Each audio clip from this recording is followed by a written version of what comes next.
Hayot madrasasi. Subhida. Muallif Gulbahor Rahmatullayeva. 14-qism. Suyuma Abdumajidga javdirab qaradi, ammo e'tiroz bildirmadi.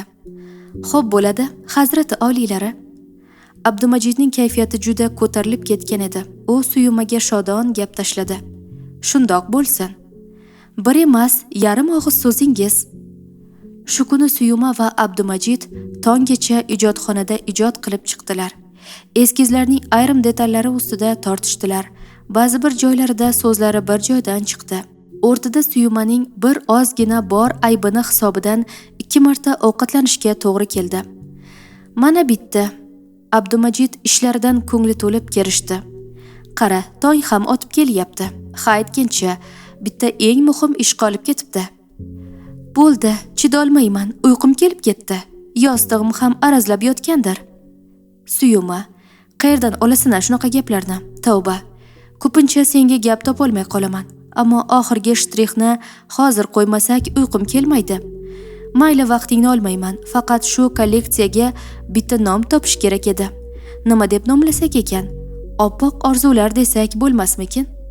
Suyumaning ko'zlari katta ochildi. Bo'g'iq ovozda xayolchan shivirladi. Subhida.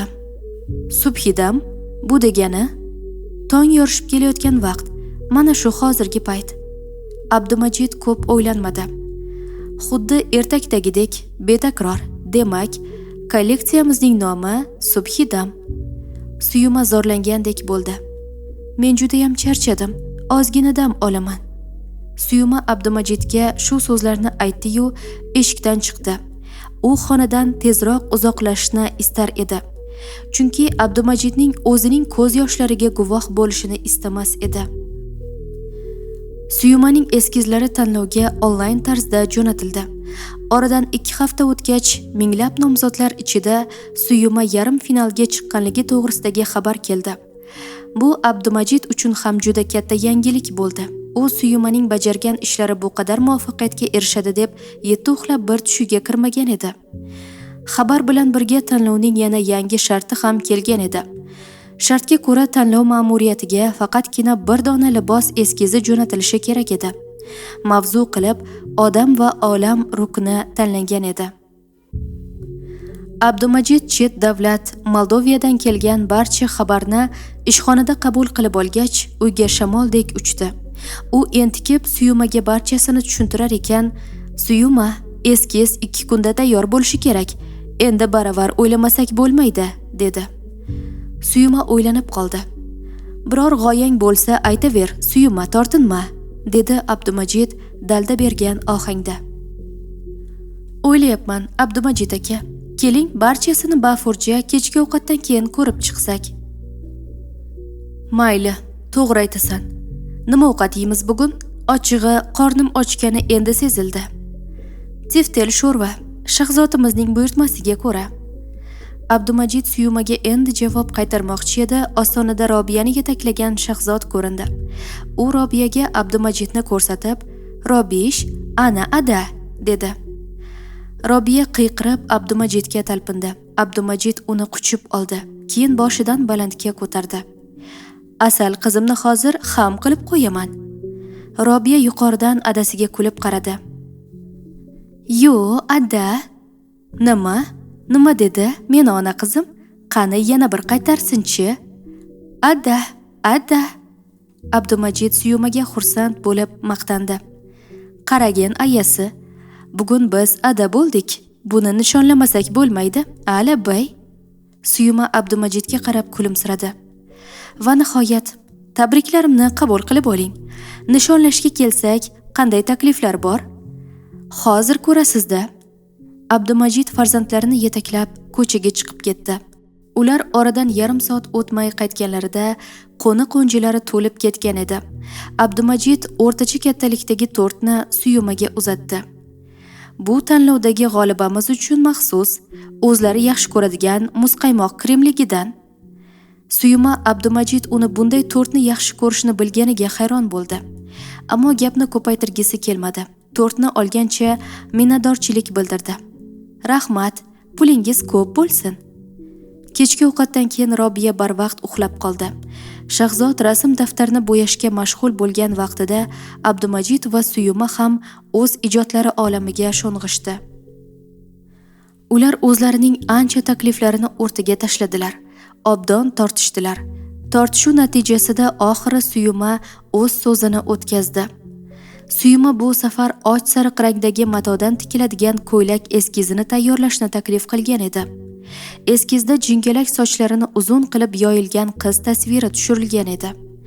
Unda qizning sochlariga go'yo shabnam qo'ngan kabi tomchi ko'zchalar qadalgan. Unga kiydirilgan ko'ylak bichimi haddan tashqari oddiy edi. Ko'ylak yoqasiz va yengsiz edi, ammo etaklari uzun bo'lib, beldan pastiga qizning sochlariga qadalgan kabi tomchilar quyuqlashtirilib, joylashtirilgan edi. Qiz qo'llarini cho'zganicha kun yorishar tomonga qarab turar, ko'zlarida bir olam umid mujassam ekanligi ko'rsatilgan edi. Subhidam.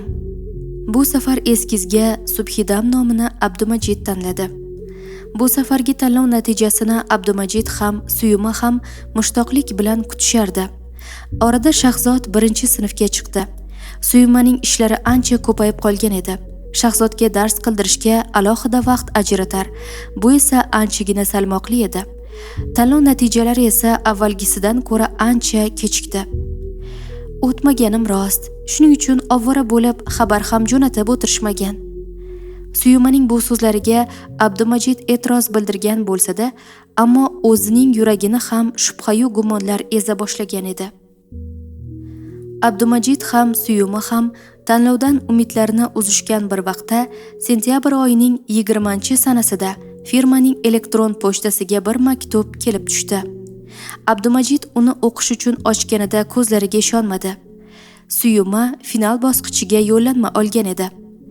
Tanlov ma'muriyati safarning barcha xarajatlarini o'z bo'yniga olgan. Moldovaga borish uchun 2 kishilik yo'l haqqi ham shuning ichida edi.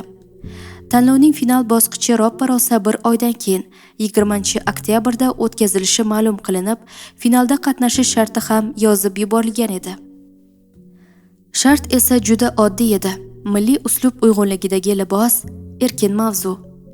Abdumajid ishi yuzasidan shu kabi tanlovlarga ko'p qatnashgan. Turli davlatlarda bo'lgan.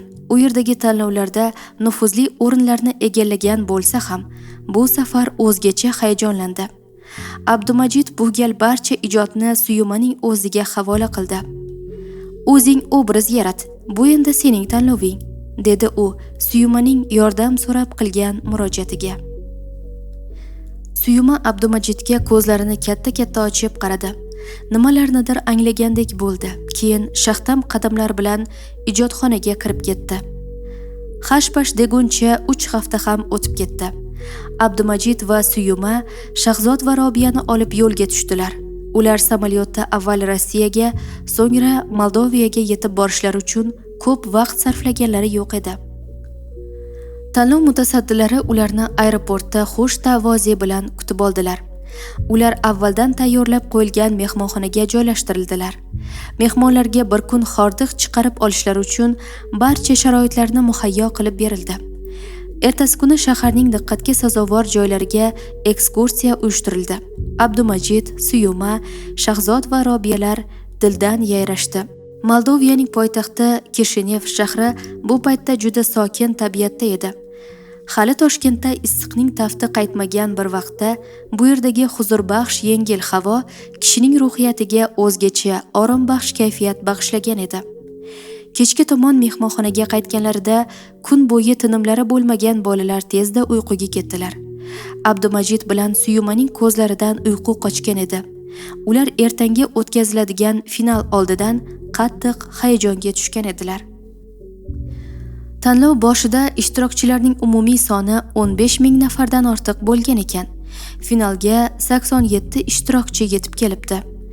Har bir ishtirokchi tavsiya qilgan libos namoyishi uchun bittadan model ajratilibdi. Suyuma o'ziga ajratilgan model qizni rangpar chehrasiga qarab o'ylanib qoldi. Yo'q, meni libosimdagi qiz obrazi bu qizga mutlaqo to'g'ri kelmaydi. Suyuma tavsiya qilgan libos taqdimoti 38-raqam ostida ishtirok etishi kerak edi. Abdumajid Shahzod va Robiya bilan zalning oldingi o'rinlarida o'tirar edi. U ko'zlari to'rt bo'lib, Suyuma taqdim etgan libosni kiyib chiqadigan model qizni kuta boshladi. Nihoyat tanlov boshlovchisi 3 til, ingliz, rus va o'zbek tilida Suyumaning nomini e'lon qildi. Kutib olamiz. Qarshingizda 38-raqamli ishtirokchi Suyuma Nodirova, O'zbekiston.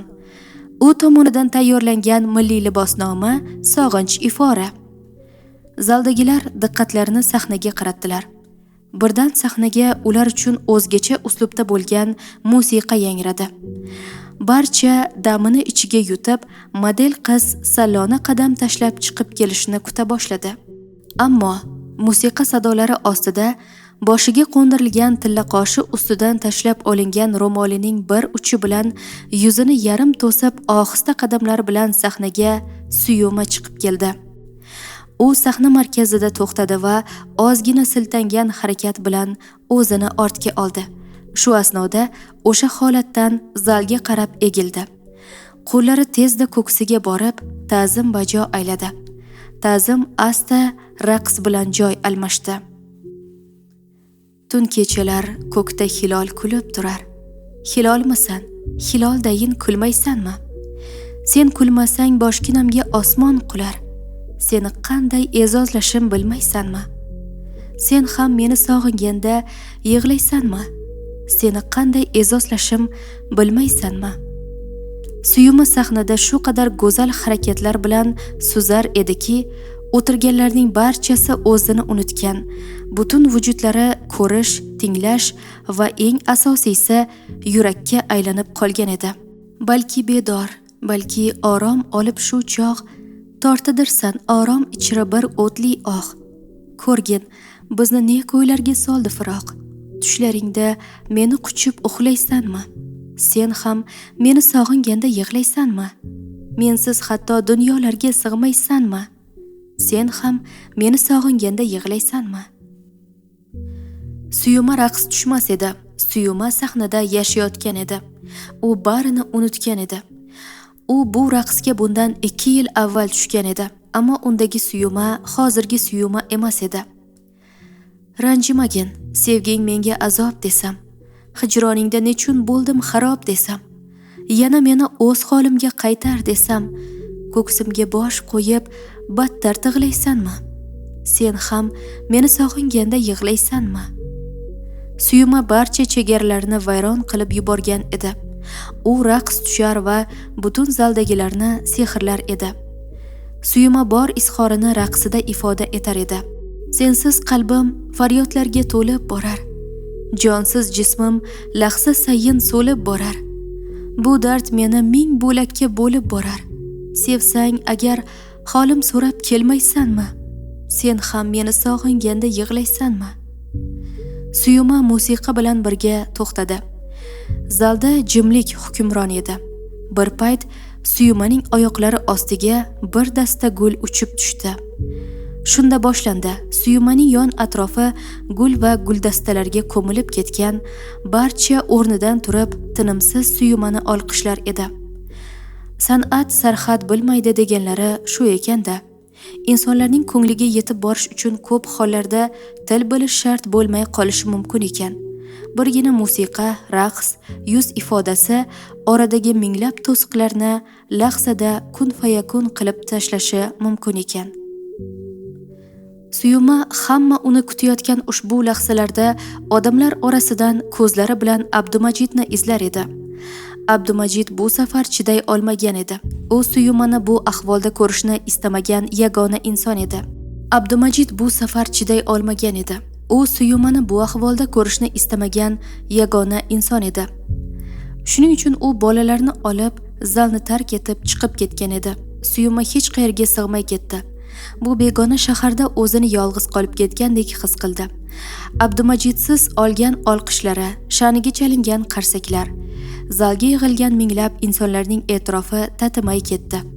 Shunda Suyuma bitta narsani tushunib qoldi. U Fozilni qanchalar sevsa, Abdumajidni shunchalar qadrlar ekan. Suyuma bu yorug' olamda sevgi, muhabbat, ishqqa teng bu tuyg'u nima ekanligini anglay olmay entikdi.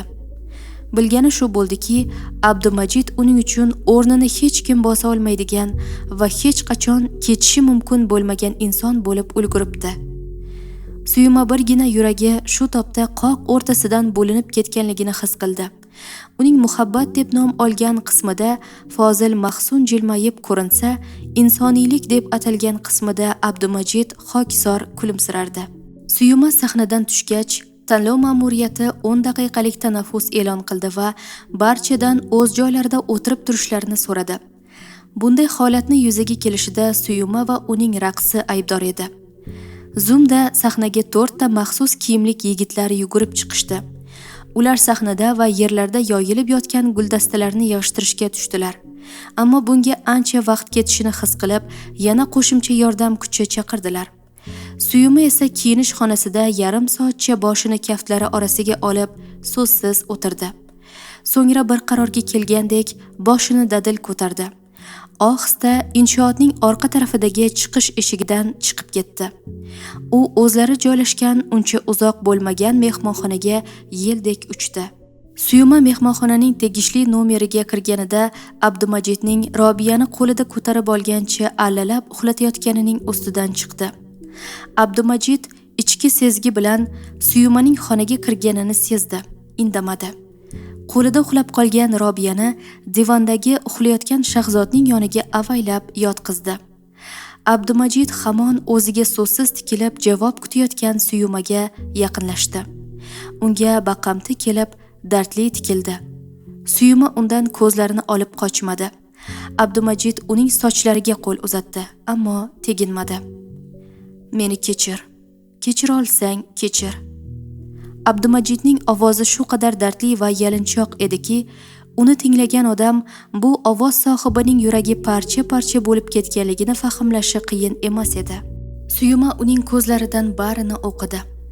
Suyuma unga barcha sirlari ayon bo'lib qolganligini tushundi. Suyuma o'zini oqlash uchun hech nima demadi. Suyuma Abdumajidni aybdor sanamadi. Suyuma Abdumajid bilan cheksiz ummonda suzayotgan bir qayiqdagi ikki hamrohga qiyos qildi o'zini. Ikkovlarining taqdirlari yolg'iz Allohning izmida bo'lgan nochor yo'lovchilarga. Ammo bu yo'lovchilar saodatli ham edilar, sababi ular asl inson edilar. Bir-birlarini qo'llaydigan asl inson. Suyuma shu topda Abdumajiddek inson bilan dunyoga nur bergan Allohga cheksiz shukr qilar edi. Ular shu kun tanlovga o'tkazilayotgan joyga qaytib bormadilar. Tanlov natijasi ertasi kuni oqshomda e'lon qilinadigan bo'ldi. Kechki soat 19 larda gala konsert boshlandi. Dunyoning turli burchaklaridan taklif qilingan o'z ishining mohir ijrochisi san'atkorlari ishtirokidagi konsert yig'ilganlarga ancha o'zgacha kayfiyat baxsh etdi. Konsertning avj nuqtasida xalqaro ko'rik tanlov hay'ati raisi Michel Pablo xonim sahnaga ko'tarildi. U ko'rik tanlovning maqsad va vazifalari haqida qisqacha to'xtalib, final bosqichida qatnashgan barcha ishtirokchilar uchun alohida imtiyoz berilishi, ular 5 yil davomida o'zlari istagan davlatda tajriba almashishlari mumkinligini, yaratgan liboslar to'plami 30 dan oshiq taniqli jurnallarda chop etilishi huquqini qo'lga kiritganligi kabi imkoniyatlarni e'tirof etib o'tdi. Endi esa tanlovimizning saralangan kuchli 10 taligini sahnaga taklif qilaman, dedi Michel xonim. Demak, boshladik. Butun zalga jimlik cho'kdi. Rani Ray, Hindiston. Alina Klimenko, Ukraina. Yelena Zakharova, Rossiya. Suyuma Nodirova, O'zbekiston. Suyuma o'z nomi chiqqanida dastavval hech narsaga tushunmadi.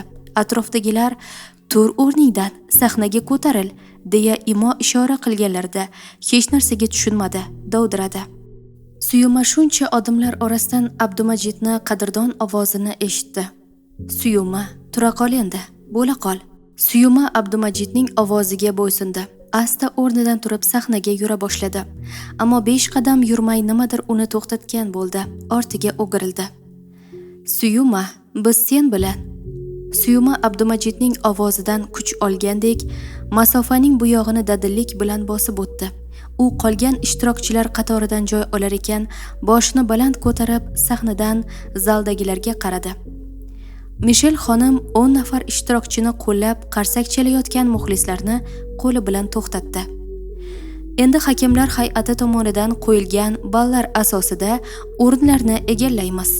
9-o'rin sohibasi jazoirlik qatnashchimiz Sevda Kamol. Suyumaning quloqlari tom bitdi. O'zini sahnada emasdek his qildi. Ko'ziga shu yerga yetib kelguncha bo'lgan voqealar marjondek tizilib ketdi. Suyuma qattiq chalingan chapaklar zarbidan o'ziga kelgandek bo'ldi. 3-o'rin sohibasi maftunkor Rani Ray. Qarsaklar ostida Raniga diplom va sertifikat topshirildi. 2-o'rin sohibasi Selena Jolie, Amerika Qo'shma Shtatlari. Yana qarsaklar, yana e'tiroflar va tabriklar. Navbat 1-o'rinni egallagan ishtirokchini e'lon qilishga keldi. Barcha nafasini ichiga yutdi. Zal to'fon oldidan borliqqa cho'kadigan sukunatga cho'mgandek edi go'yo. Bu sukunatni Mishel xonimning tantanavor ovozi buzdi. 1-o'rin sohibasi Alina Klimenko, Ukraina. Alina qarsaklar ostida yig'ilganlarga ta'zim bajo keltirdi.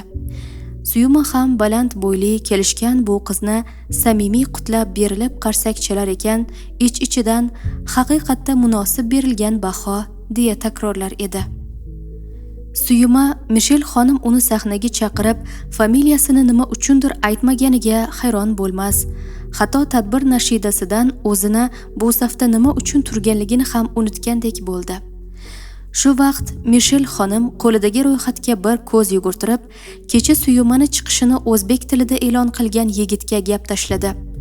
Yigit o'zbek emas edi, aftidan u kavkazliklardan edi. O'zbek tilini ham ozroq aksent bilan gapirar edi. Yigit ildam kelib, Mishel xonimni qo'lidagi qog'ozni oldi va zalga murojaat qildi. Mishel xonim bu ishtirokchini o'rnini o'z tilida e'lon qilishimni so'radilar. Zaldagilar o'zbek tiliga tushunmasliklari kaftdek ayon edi, ammo u yigit ovozidagi tantanavorlikni susaytirmadi. Bugungi ko'rik tanlovimizning mutlaq g'olibasi, Grand Prix sovrindori Suyuma Nodirova. Oxirgi so'zlar esa bor ovozda baqirib aytildi. O'zbekiston. Minglab insonlar yigitning Grand Prix degan so'zining o'zidanoq barcha so'zga tushunib bo'lgan edilar. Zal xuddi kechagi kabi oyoqqa turdi. Hamma to'xtamay qarsakchilar va bravo deya olqish yog'dirar edi. Suyuma gandiraklab ketdi. U hamma narsani kutgan bo'lsa-da, bunisini, ya'ni g'olibalikni, g'olib bo'lganda ham mutlaq g'oliba bo'lishini kutmagan edi. Suyuma o'zini yo'qotib qo'yganidan zalga qarab karaxt holatida turar. Shuncha insonga birgina harakat ta'zim qilish orqali minnatdorchilik bildirish xayoliga ham kelmas edi. Mishel xonim o'z tilida allanimalarni gapirar edi. Uning Suyumaga qarab tabassum hadya qilib bosh irg'ashidan barcha gap tanlov g'olibasi to'g'risidaligi aniq edi. Suyumaning g'olibligini o'zbek tilida e'lon qilib bergan yigit aftidan bunday tanlovlarda ko'p qatnashgan ekan. Darrov vaziyatni o'nglashga harakat qildi. U Suyumaga eshitilarli qilib, "Suyuma xonim, zalga minnatdorchilik bildiring, yengil ta'zim qilib hurmatlarini bajo aylang", dedi. Uning bu so'zlaridan Suyuma o'ziga kelgandek bo'ldi. Yuzidagi xiyol tabassum bilan yig'ilganlarga ta'zim qildi. Shunda Mishel xonim unga savol berdi. O'rtadagi yigit uni tarjima qilib turdi. "Suyuma, siz raqqosamisiz?" Suyuma bosh chayqadi. "Yo'q. Ammo kecha hammamizni shunchalar maftun etdingizki, biz o'zimizni go'yo dizaynerlar emas, raqqosalar tanlovida o'tirgandek his qildik." Mishel xonimning so'zlari qarsaklar bilan tasdiqlandi. Agar sizdan mana shu tanlovimiz so'ngida biz uchun yana bir bor o'zingizning milliy raqsingizdan birini ijro etib berishingizni so'rasak, xo'p degan bo'larmidingiz? Bu so'zlar Suyumani esankiratib qo'ydi, ammo ko'p o'ylab o'tirishga vaqti yo'q edi. U sahnaga yaqin qatorlarda o'tirgan Abdumajidga ko'zini tikdi. Xayolan savol berdi. "Raqs tushsam tashlab ketib qolmaysizmi?" Abdumajid "Sen bilanman" degan ma'noda ikki qo'lini qovushtirib, boshi uzra silkidi. Suyumaning ko'ngli to'ldi. U Mishel xonimga xo'p degan kabi bosh irg'adi. Suyuma sahnada turib qaysi raqsni ijro qilish to'g'risida bir qarorga kelgan edi. Suyumaga ruxsat berildi. U raqsga tayyorgarlik ko'rish uchun sahnani tark etdi. Chiqish eshigi oldida uni tanlov mutasaddilaridan bir ayol va boyagi tarjimon kutib oldi. Suyuma xonim, meni ismim Ahmed, Dog'istondanman. Bu ayol hozir siz ijro etmoqchi bo'lgan raqsingizga mos kiyim tanlab olishingiz uchun kutyaptilar. Yana kerakli qo'shiqni nomini ham aytsangiz. Suyuma 20 daqiqada tayyor bo'ldi. U o'zi tanlagan raqsga mos kiyimni topishga qiynalmadi. San'at saroyining galereyasida turfa xalq va millatlarning liboslari batartib joylashtirib qo'yilgan ekan. Suyuma vaqt kamligi uchun tezda kiyindi. U tayyor bo'lishi bilan aytgan musiqasi ham topilganligini aytgancha Ahmed kelib qoldi. Suyuma sahnada paydo bo'lganida tomoshabinlar butun e'tiborlarini unga qaratdilar. Suyuma sahnadagi mikrofonga yaqinlashdi. Suyumaning so'zlarini Ahmed tarjima qilib turdi. Assalomu alaykum azizlarim. Barchangizga quyoshli O'zbekistondan salom. Men hammangizga shu kamtarin ijodimni yuksak baholaganingiz uchun cheksiz tashakkur bildiraman. Kecha e'tiboringizga sokin raqsni havola qilgan edim. Ammo bugun sizlar bilan xush kayfiyatda xayrlashishni istayman. Suyuma ta'zim qila turib, o'ng qo'lini boshi uzra baland ko'tarib, qaddini rostladi.